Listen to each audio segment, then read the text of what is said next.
Здравствуйте, уважаемые телезрители. Программа «Мордовское яблоко». Перед вами Василий Дмитриевич Гусляников, правозащитник, первый президент Мордовии, участник ликвидации аварии на Чернобыльской АЭС. В том числе он создавал технологии вне силовой электроники для оборонно-промышленного комплекса. Не только. Василий Ильич, а вы... Это еще государственная тайна? Для кого вы технологии создавали при электропометре? Ну, во-первых, я не технолог.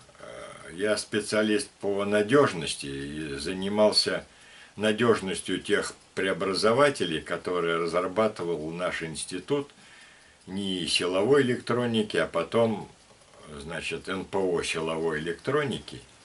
Это был один из крупнейших институтов в своей области в Советском Союзе.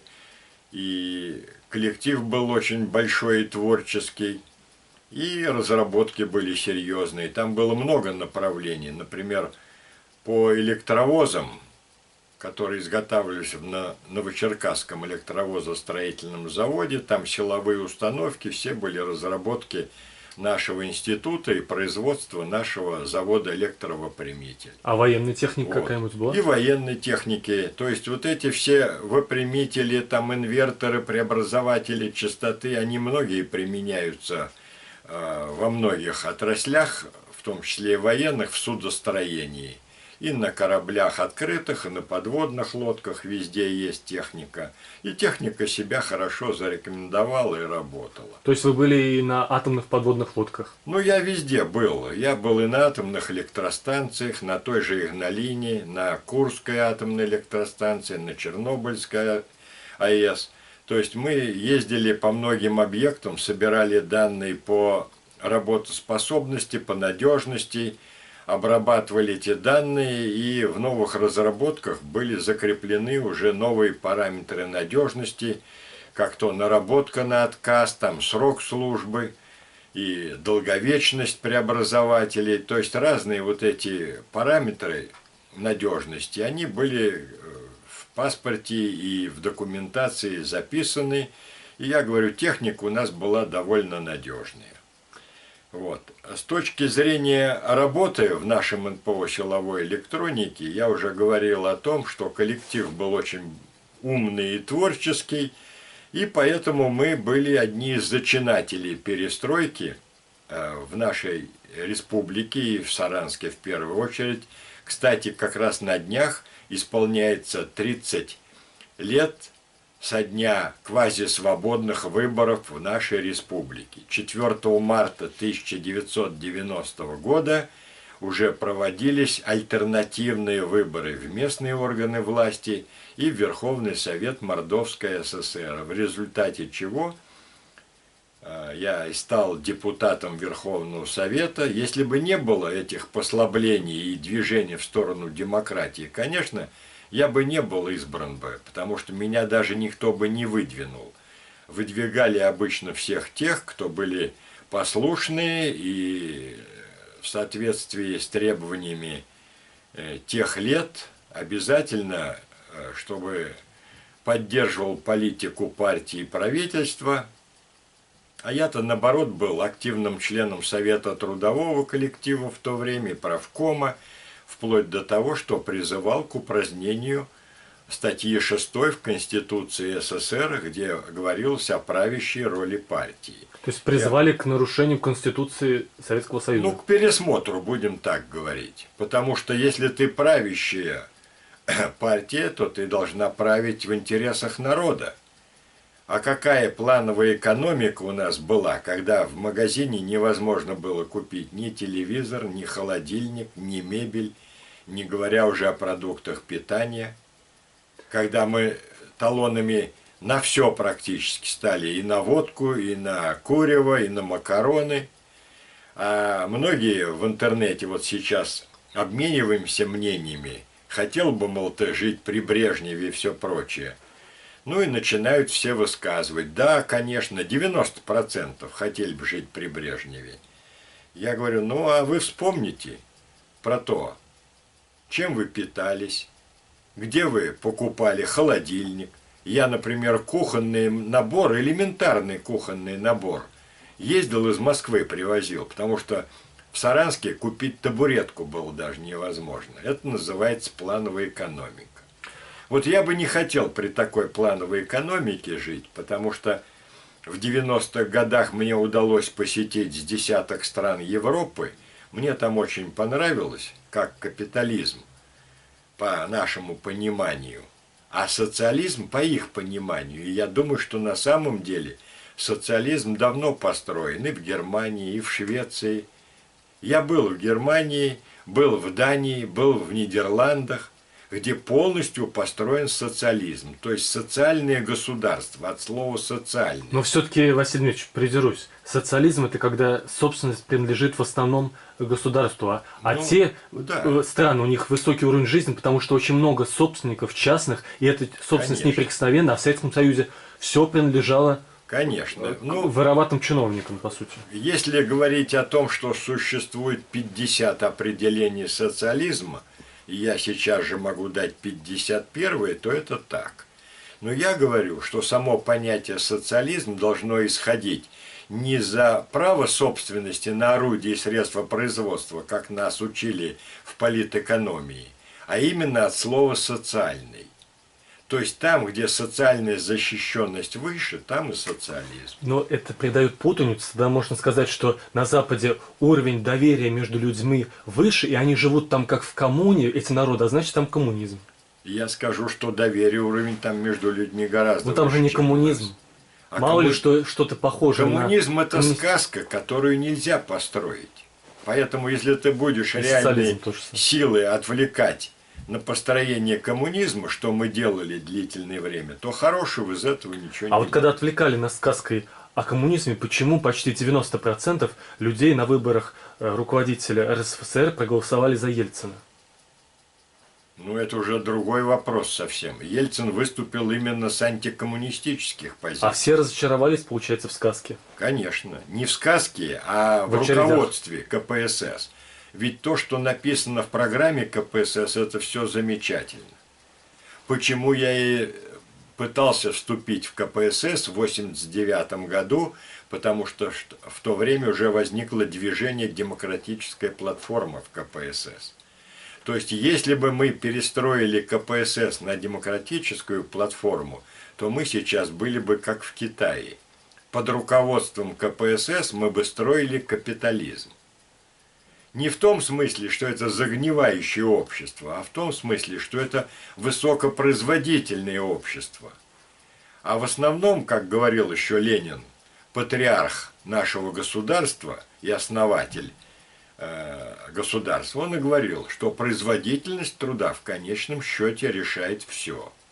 Поэтому, если бы у нас производительность труда была бы сравнима с западной, то мы бы все нормально имели бы. А, к сожалению, производительность труда у нас составляла там, дай бог, 40% от западной. Потому что, Поэтому да. уровень жизни там в 4, 5, 6 раз он ниже, чем в странах Европы или США. Но вот мне кажется, что производительность труда, она следствие того, как устроена экономика. Если человек знает, что он будет работать на своем заводе до смерти, и кто его не уволит, у него нет стимула производительность труда повышать. А если идет текучесть кадров, как бы человек знает, что его могут уволить, или он знает, что может найти работу, тогда идет конкуренция за рабочие места, тогда человек, у него есть стимул повышать свою Я производительность. полагаю здесь, что правильная позиция была в 60-х годах, когда так называемая Косыгинская реформа пыталась притвориться в жизнь, то есть ввести хозрасчет.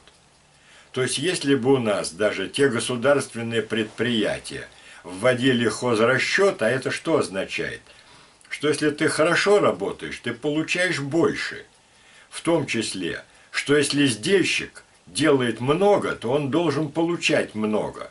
Сделал он в 2 раза больше, он должен получить в 2 раза больше. Но у нас как ведь было? Если ты в 2 раза больше сделал, там сразу нормы пересматривают, и тебе прибавляют только 10%. Да, как под Стаханова подняли всем нормам за ту же зарплату. Поэтому у человека руки опускались, и он уже не пытался рыпаться. Вот это неправильно. А при капитализме там конкуренция, а конкуренция это двигатель всего, и производства, и торговли, и развития. То есть, если мы пытаемся попасть в застой, то мы, собственно говоря, обречены. Ведь почему сейчас китайцы на высоте? Потому что там максимальная конкуренция. И они вышли со своей конкуренцией на мировой уровень и достигли многого. Ведь если раньше слово «китайское производство» было таким пренебрежительным, и разговор был о том, что это очень низкокачественные товары, и так оно на самом деле было, допустим, 25 лет назад, то сейчас уже посмотреть, собственно говоря, производство компьютерной техники, оно все китайское, и качество довольно приличное, компьютеры 5 и 10 лет работают. Но все-таки, хоть они и на высоте по некоторым если смотрим на их развитие городов, на их экспансию во всем мире, то все равно средний уровень жизни в Китае ниже, чем в России. Ну, и сейчас они пенсии уже там, обогнали нас.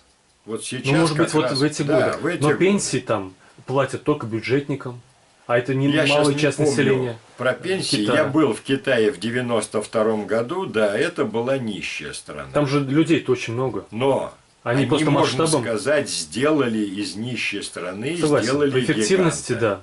да. И буквально даже по уровню ВВП на душу населения они догнали нас.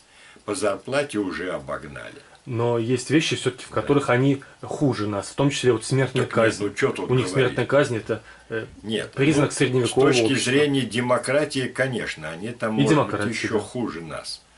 Вот. В этом плане нам надо равняться на Европу. Согласен. Вот по поводу производительности труда, Григорий Алексеевич Явлинский, основатель партии «Яблоко», как раз сформировался как экономист, когда он был, тоже как вы, ездили по атомным электростанциям, подводным лодкам и выверяли, как сказать, собирали статистику для расчета надежности преобразователей, которые создавал ваш институт. Он ездил по шахтам и по другим таким производственным объектам для формирования норм труда, на основании которых можно определять зарплату, нагрузку и так далее. Но вот я хочу сказать, получается, что когда вас допускали до этих атомных электростанций, сейчас мы вернемся к нашей основной теме, но коротко еще добьем. Раз вас допускали на атомные электростанции и на атомные эти подводные лодки, значит, каким уровнем доверия к вам было со стороны и партии, и КГБ, значит, вашу биографию насквозь видели, Ну, и вы как конечно. личность не вызывала никаких. И я хочу сказать, иначе, когда вы уже баллотировались на президента и шли там в Верховный Совет, значит, вы не вызывали у них опасений, они не считали вас ни шпионом, ни агентом 5 разведок. Вы были Нет, чисты, и конечно. ваша семья вся, да? Нет, конечно, я и сейчас остаюсь на тех же позициях. И когда начинают говорить там про патриотизм, я говорю, ну большего патриота, чем я, трудно найти. И человек-патриот не тот, который языком молотит, а тот, который пытается сделать так, чтобы его страна процветала. И когда, я говорю, работал и занимался теми делами, которыми занимался, то доверие, конечно, было. У меня, собственно говоря, открыта и семья, и все прочее. И отец с матерью вступали по идейным соображениям в партию, они не карьеристы. Хотя я заметил, что, допустим, 5% карьеристов в КПСС было те, которые занимали ключевые посты. И вплоть до того, что они считали себя, богами, а те рядовые члены партии, это просто быдло для них было. Ведь я еще раз подчеркиваю, что никто у нас в нашей республике Мордовия в 90-м году не знал, что Анатолия Ивановича Березина исключили из КПСС за злоупотребление. А это был руководитель всей партийной организации нашей республики. И это был единственный случай в Советском Союзе. Да, наверное, но 90%, я еще раз говорю о том, что коммунистов 90% это честные, порядочные, трудолюбивые люди, на которых должны равняться и другие. Но, к сожалению, так было в партии построено, что руководила кучка номенклатуры, а остальные были, можно сказать, людьми, которые платили партвзносы. Вот и все. Вот я хочу сказать нашим телезрителям, так как у нас вот частично агитационная программа, вот мне кажется, что когда вы пойдете на выборы, все-таки выбирайте людей и партии с бэкграундом, чтобы у них была приличная биография. Потому что вот если мы смотрим, человек перед нами, да, раньше его биографию знали КГБ, там информационные отделы при руководстве, при руководящей партии или там при исполкомах, а теперь мы все можем видеть, что человек 30 лет живет, он был президентом, и вот мы видим, как он до сих пор, каждый может с ним пообщаться и видеть, где он живет, на какие доходы живет. Вот это подтверждает ценности, подтверждает, как дает силу словам. И вот то же самое по поводу партии «Яблоко», допустим. Если бы его концепцию Григория Алексеевича Явлинского «500 дней», который Василий Дмитриевич тоже говорит, он поддерживает, что это было правильно, ну, конечно, наилучшее. там же был прописан путь, в каком направлении двигаться. А путь вот какой был. Если бы даже за 500 дней невозможно было ее выполнить, но хотя бы там были перечислены те дела, которые надо делать. Да, он говорил, что 500 дней, потому что на большее число времени, чем 1,5 года, трудно предсказать, это уже сказки будут. А 1,5 года четко видно. И там он описывает, как нужно было переходить к рынку, предлагал. И, в принципе, это одобрил в тот момент Верховный Совет, но потом стали лицемерить, и Явлинский понял, что не хотят эту программу реализовать, а хотят, как сказать, собственность отдать красным директорам и чиновникам, но используя вот рыночные механизмы. А Явлинский предлагал, что нужно, так как есть денег у населения больше, и у населения, у организаций больше, чем товаров, то нужно эти деньги не обесценивать, как делали советские вот, председатели правительства. Акционировать предприятия и продавать акции. А решили просто обесценить сбережения, просто отнять деньги у населения через превышение расходов бюджета над доходами. Соответственно, появляется дефицит бюджета, значит, обесценивание, и деньги обнуляются. А дальше как проводили приватизацию, если ни у кого денег нет? Через залоги. Если государственные бюджетные деньги находятся в банках, то, значит, у этих банков есть деньги, и банки отдают эти же деньги как бы в кредит, и залогом предоставляется государственное имущество, кредит не возвращается, залоговое имущество передается в собственность банкиров.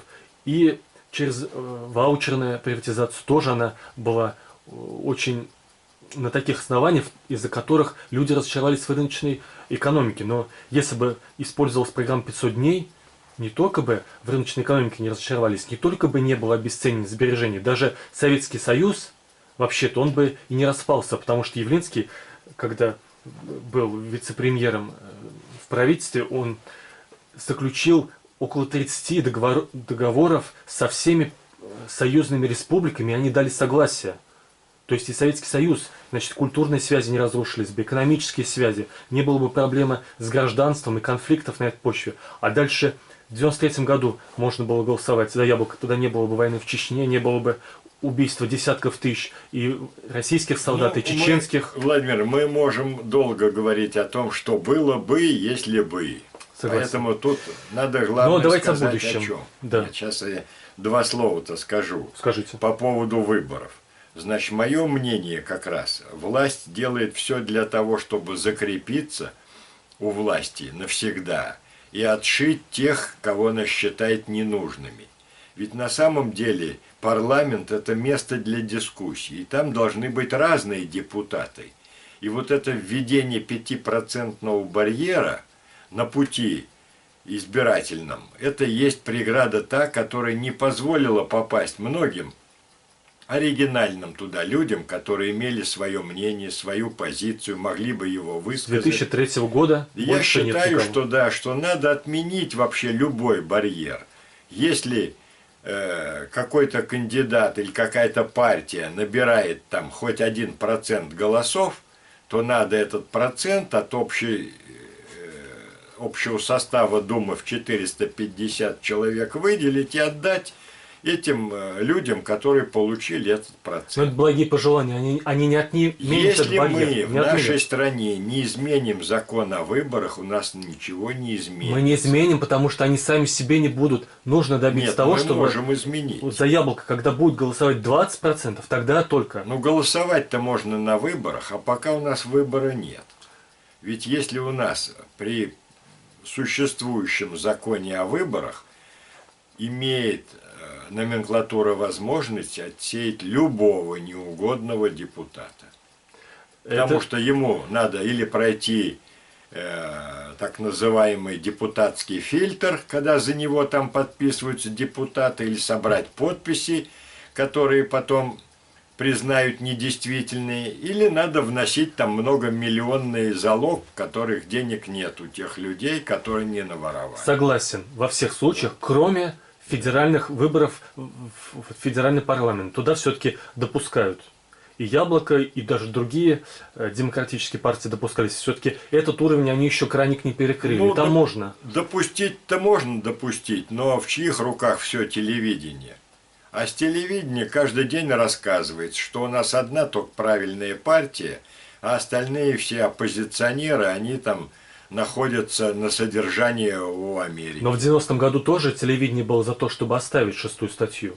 Но народ пошел вопреки официально. Нет, вы не правы. Но только «Огонек», там нескольких СМИ Нет, перестроечных. Нет, зря вы так говорите. Да, может, я ошибаюсь. В то время, да, подъем был такой, что уже тиражи у того же «Огонька» были 3 с лишним миллиона. Аргументы и факты 10 миллионов. И в этих газетах и журналах уже писали про перестройку. А телевидение? И государственное радио тоже? Там была критика. Ну, я вам статьи. рассказываю. Когда в 90-м году я участвовал в избирательной кампании, я с Москвы привез 100 экземпляров новой газеты «Зеркало», так называлась газета, она выходила всего год, наверное. И в ней публиковались критические материалы. Но настолько они материалы были свежие, умны и профессионально сделаны. Я помню, приехал я в Дубенки на митинг, встречу с кандидатом.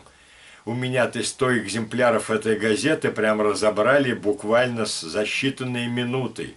Газета, кстати, тогда это стоила 50 копеек. Это при том, что хлеб стоил 20 копеек, буханка. То есть эта газета хоть и была толстушка, как газета «Неделя» тогда вот была, приложение к «Известии», газета «Неделя» издавалась раз в неделю, толстая, так это вот. Но я скажу, что народ хотел перемен.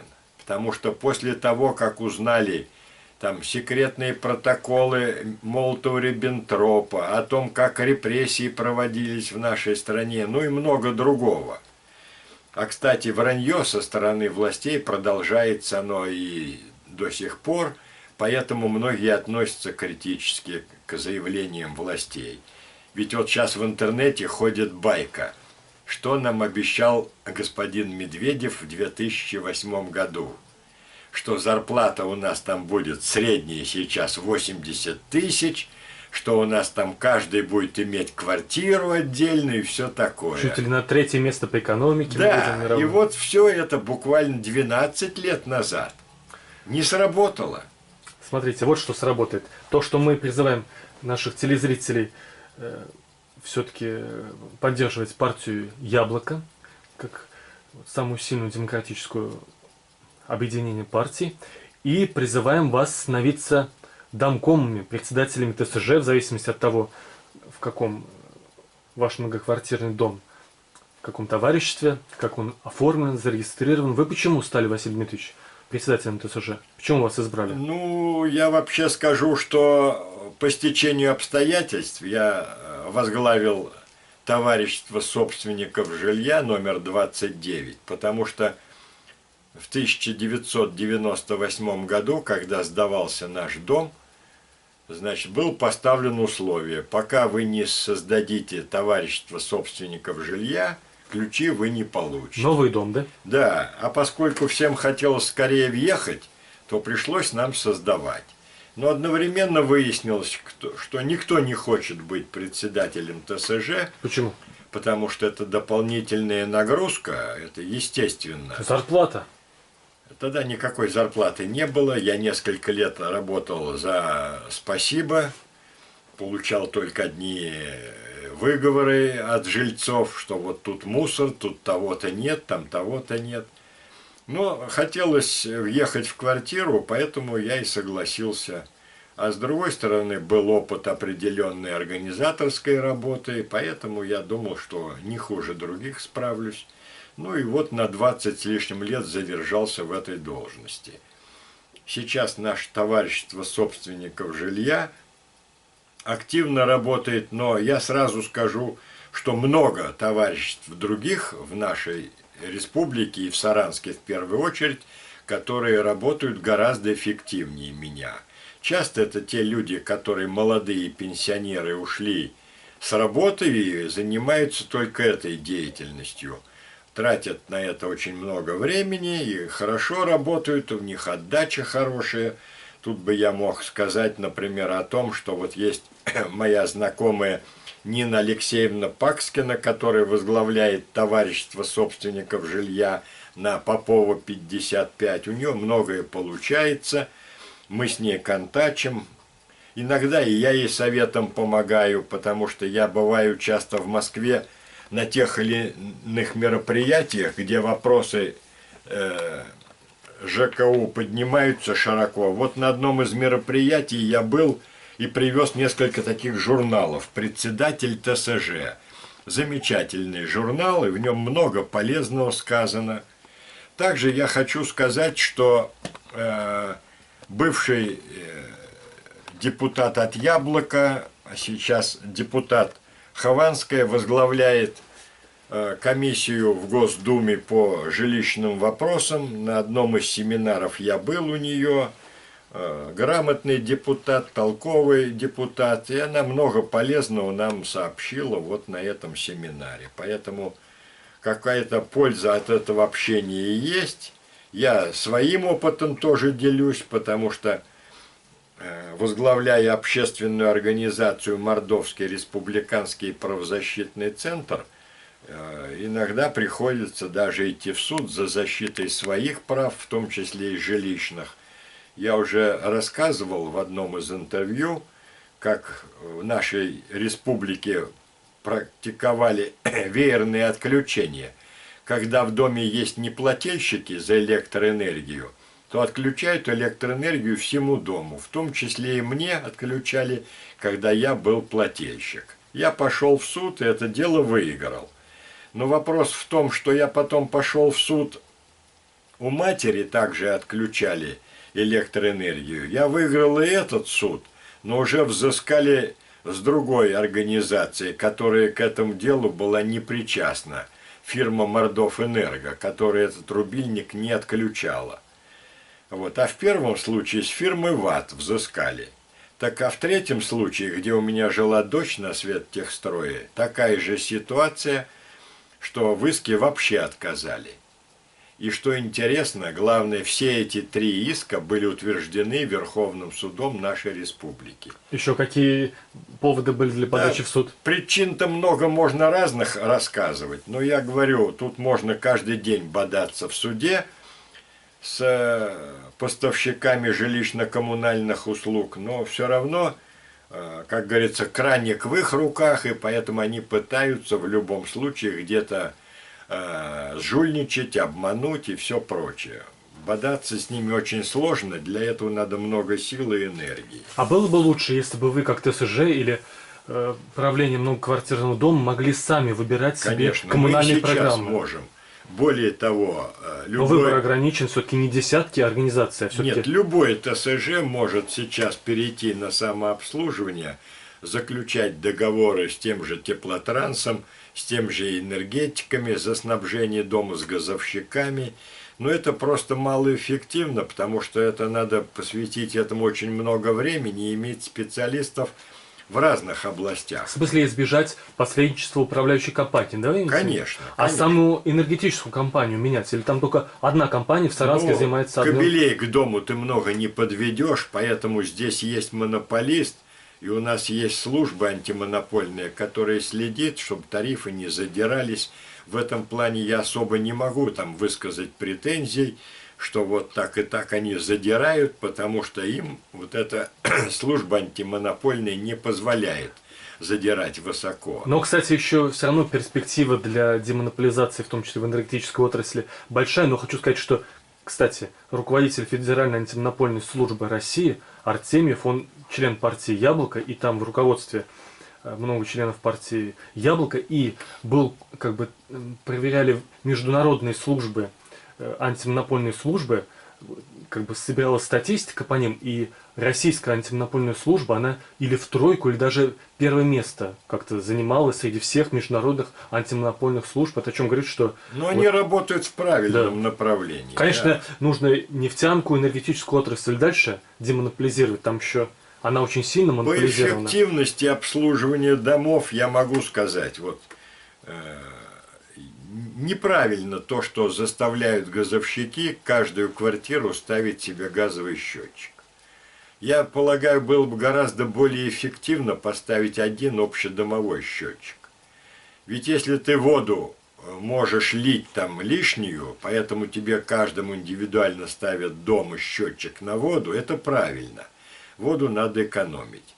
А газ ты же его не будешь просто так тратить. Куда ты его? В карман ты его не положишь. Топить Поэтому... помещение газом. Да у нас и так очень жарко, в этом плане надо, наоборот, даже заставлять обслуживающие организации ставить муфты, которые в жаркую погоду доставку горячей воды в отоплении ограничивать должны, чтобы была экономия. Ну а у теплотранса у них своя задача. Чем больше продать тепла, тем больше они получат. А эти счетчики газовые дорогие, да? А счетчики газовые я не занимался конкретным вопросом на дом, потому что там они есть по объему, ведь если общедомовой, его поставить на дом вроде бы нельзя, так как если все квартиры вдруг одновременно включат газ, он не сможет сосчитать сколько.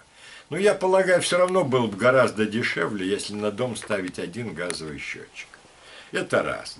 Во-вторых, мне нравится та позиция, которая сейчас обсуждается и в интернете, и в средствах массовой информации, под очень хорошим аргументом. Вы же со своими весами в магазин не ходите? Да, правильно, не хожу. Поэтому энергетики должны сами менять счетчики за свой счет и следить за тем, чтобы они исправно работали. Магазин не монополист, энергетик монополист. И я с этим... полностью согласен. Согласен, да? Конечно. Потому что начинают там выдвигать условия, вот там у счетчика кончился гарантийный срок. Простите, я как специалист по надежности могу сказать, что гарантийный срок никакого отношения к надежности прибора не имеет. Гарантийный срок может быть один год, а срок службы может 100 лет быть. То есть гарантийный срок – это экономический показатель, это тот показатель, за время которого изготовитель несет ответственность за данный прибор. А если взять, например, штангу спортсмена, который толкает этот металл, то у него срок службы бесконечен. И говорить о том, что там поверку надо каждый год этой штанги проводить, это просто неумно. Так и здесь, например, с поверкой водяных счетчиков. Это просто идет вымогательство денег, которые заставляют каждые 4 года там счетчики горячей воды поверять и платить деньги. Ну, законное вымогательство. Законное, да. У нас много делают сначала закон, а потом уже вымогают с помощью этого закона. Вот, поэтому... Какие еще заготовки у вас по поводу улучшения работы? Я бы еще что мог сказать? Значит, по электроэнергии, по воде, по газовому счетчику сказал. Да, мы очень хорошо сделали, что в нашем товариществе провели вовремя собрание несколько лет назад. И деньги на капитальный ремонт мы собираем на отдельном счете нашего дома. И по решению собрания мы эти деньги, собранные на счет капитального ремонта, можем тратить на капитальный ремонт, не дожидаясь, когда исполнится дому 40 лет и когда он начнет разваливаться. Вот буквально 2 года назад за счет денег, собранных на капитальный ремонт, мы поменяли общедомовой счетчик тепла, который позволяет нам теперь вести учет потребленного теплоносители в виде горячей воды и отопления, и поэтому мы платим по счетчику. В этом плане у нас суммы гораздо меньше, чем те, которые платят, например, жители, можно сказать, меньшего жилья. Это бывшее общежитие. Вот на улице Студенческой ко мне приходили люди, жаловались, у них за отопление там берут в 2 раза больше, чем у нас в квартире. То есть все это должно быть под контролем. И вот сейчас мы буквально недавно провели собрание, и сейчас наша обслуживающая организация ООО «ЖЭК» за счет наших средств, собранных на капитальный ремонт, поменяет нам трубы розлива холодной и горячей воды, поскольку они уже более 20 лет у нас там где-то текут, хомуты на них. И вот поставят новые трубы, теперь из современной, там металлопластик или пластик, и в доме будет нормальный порядок. Это все хорошо. Также мы планируем сделать в подъездах пластиковые окна, тоже из средств капитального ремонта. Одним словом, благоустраиваемся. Вот. Какие минусы? Ну, как всегда я говорю, ТСЖ – это большой колхоз. А большой колхоз – это не всегда хорошо. Потому что у каждого колхозника своя точка зрения, свое мнение. Поэтому прийти к общему знаменателю иногда бывает довольно трудно. Но вот у нас это удается в ТСЖ-29.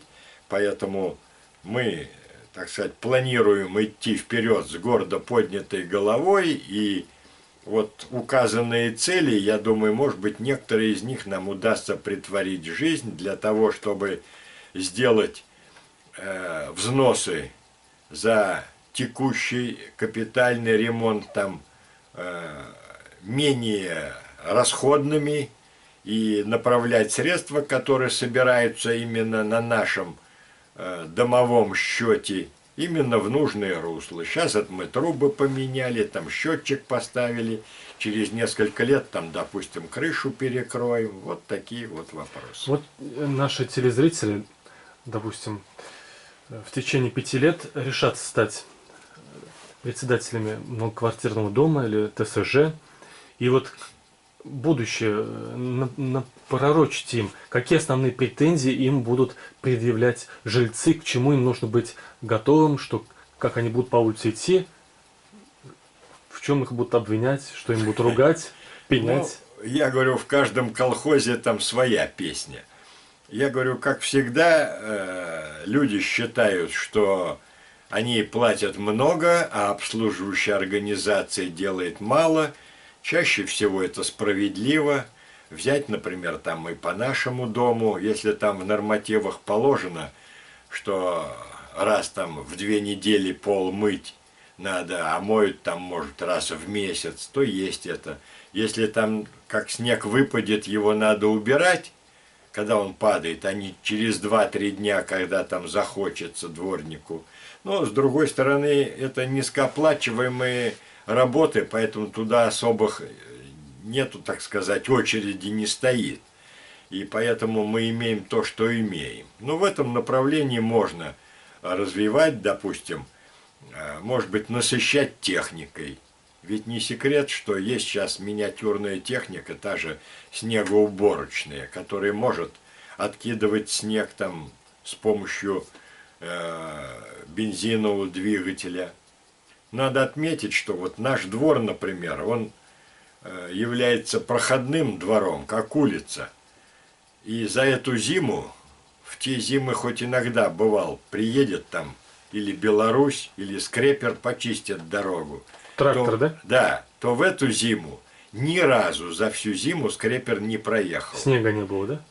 Снег-то был. Более того, в связи с тем, что он часто оттаивал, сейчас дорога в таких кочках, что автомобиль не может проехать. И вот автомобилисты мучаются, со скоростью 3 км в час объезжают эти ямы-кочки. То есть в этом плане, конечно, большая недоработка у властей городских. Надо работать, как в те годы. Говорю, хоть раз там в месяц скрепер проедет, он хотя бы подровняет эти кочки, посшибает, которые наледь возникла на дороге. Вот в этом году этого не было. И не только в нашем дворе, я и по улицам смотрю очень редко где. Иногда щетки эти ездят, которые подметают, а вот скреперов нет. А на самом деле сейчас заледенелая дорога во многих дворах, в таких дорогах, где мало ездят транспорт, а проехать невозможно. А дворники на улицах, убирающие снег, они зависят от домкома? Ну, в общем-то, у каждого дома есть своя территория. Если это улица, то улицу должны уже убирать городские власти.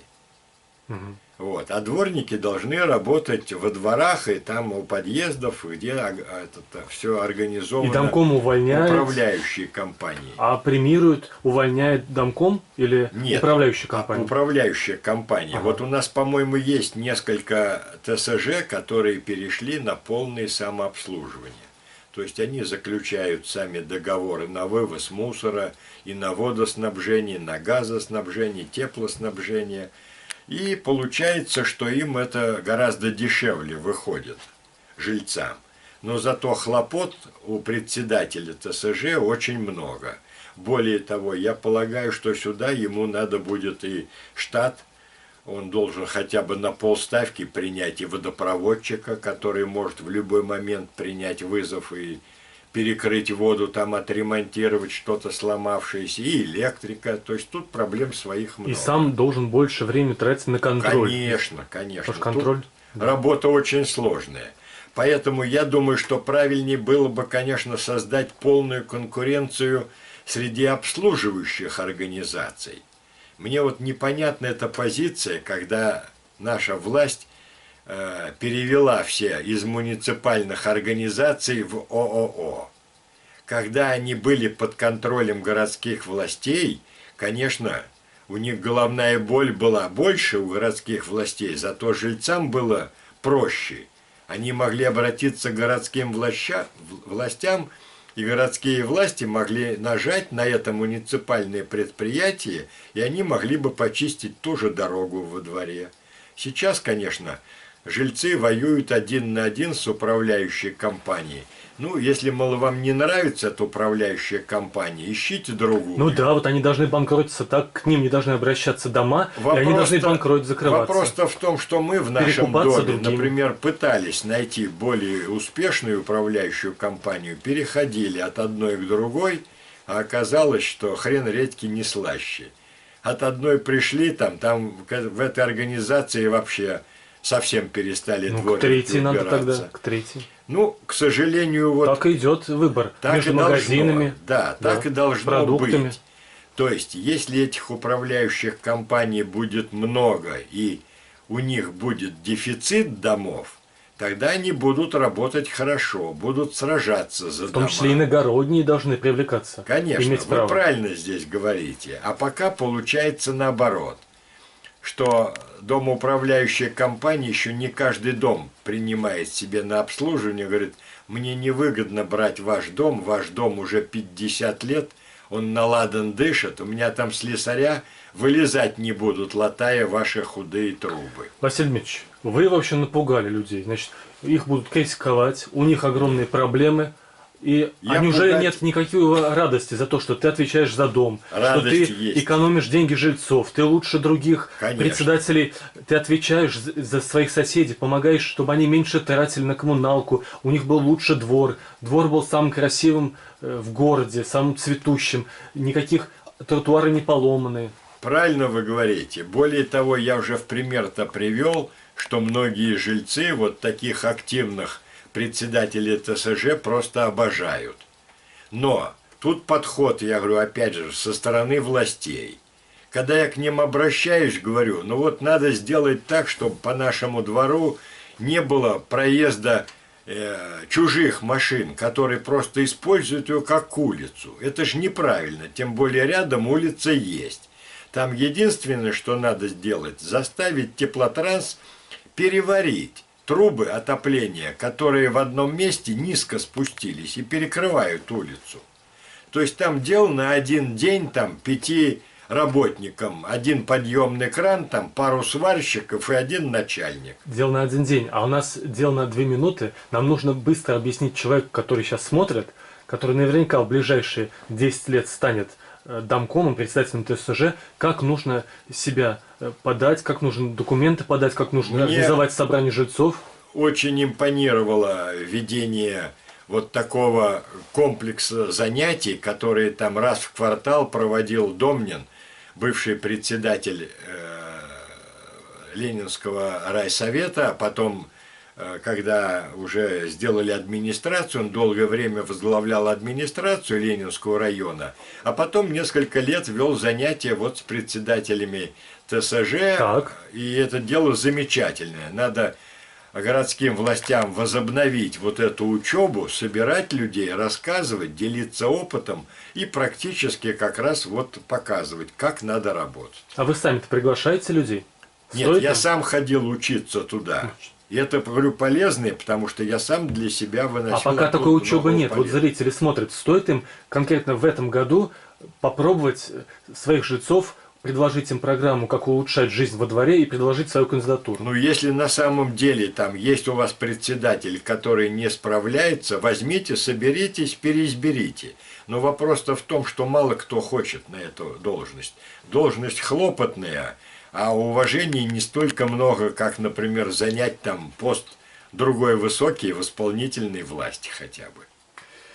Ну да, вот некоторые во власть идут для того, чтобы миллиарды себе, а некоторые, как Василий Дмитриевич, видим, человек ни на миллиардах, ни на яхтах, никакого коррупционного следа за ним нет. В этом недостаток у Василия Дмитриевича, что он отпуск проводит не на яхтах. Вот, такие люди, как Василий Дмитриевич, должны становиться домкомами, которые себя посвящают обществу. Спасибо вам большое за интервью. Спасибо.